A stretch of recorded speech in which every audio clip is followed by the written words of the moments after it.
Yasser Arafat, Moat, llamado Abu Ammar. Jerusalén, 1929, Clamart, Francia, 2004, líder nacionalista palestino.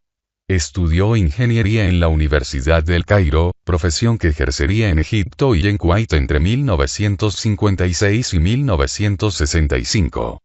Desde el final de la Segunda Guerra Mundial, Yasser Arafat había participado en el incipiente movimiento palestino, que aspiraba a construir un Estado árabe independiente sobre la entonces colonia británica de Palestina, chocando con las aspiraciones judías sobre el mismo territorio.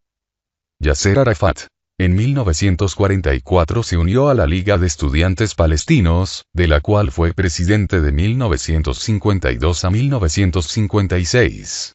En dicho año Yasser Arafat participó en la fundación del movimiento Al-Fatah, componente principal de la Organización para la Liberación de Palestina, OLP, que se creó en 1964. En 1968 pasó a presidir ambas formaciones, simbolizando desde entonces las aspiraciones palestinas a la posesión de un Estado propio frente a las ambiciones territoriales de Israel y de sus vecinos árabes. Durante este tiempo sobrevivió a multitud de atentados y ejerció un papel moderador frente a las tendencias árabes radicales. Como máximo líder del movimiento, fue rechazado en muchos países occidentales por sus vinculaciones con el terrorismo árabe. Pero tuvo también momentos de aceptación, como su alocución ante las Naciones Unidas en virtud del reconocimiento de la OLP como legítima representante del pueblo palestino, 1974, o su admisión como miembro de la Liga Árabe, 1976. El ataque israelí al Líbano en 1982-85 privó a la OLP de las bases desde donde había organizado sus acciones armadas contra Israel y obligó a Arafat a refugiarse con su organización en Túnez. El protagonismo de la lucha palestina pasó entonces al interior, a las poblaciones de los territorios ocupados, que desde 1988 crearon un clima de rebelión permanente contra las autoridades israelíes, la Intifada.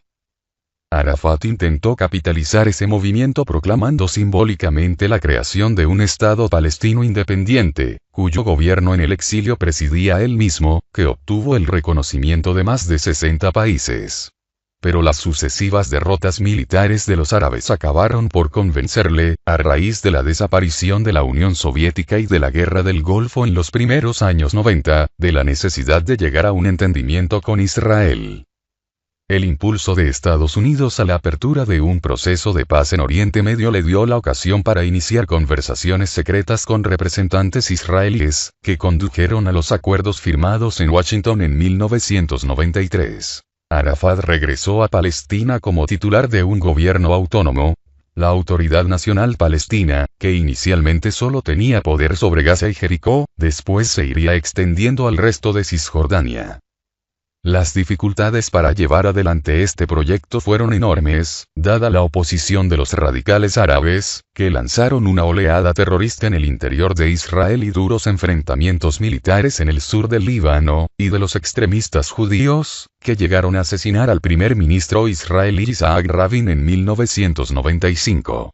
Los retrasos y discrepancias en el plan de retirada israelí de los territorios ocupados añadían dificultad al proceso, viciado por problemas de fondo, como la falta de entendimiento sobre el futuro de Jerusalén, reclamada como capital tanto por el Estado israelí como por los palestinos, o la falta de apoyo por parte de Siria.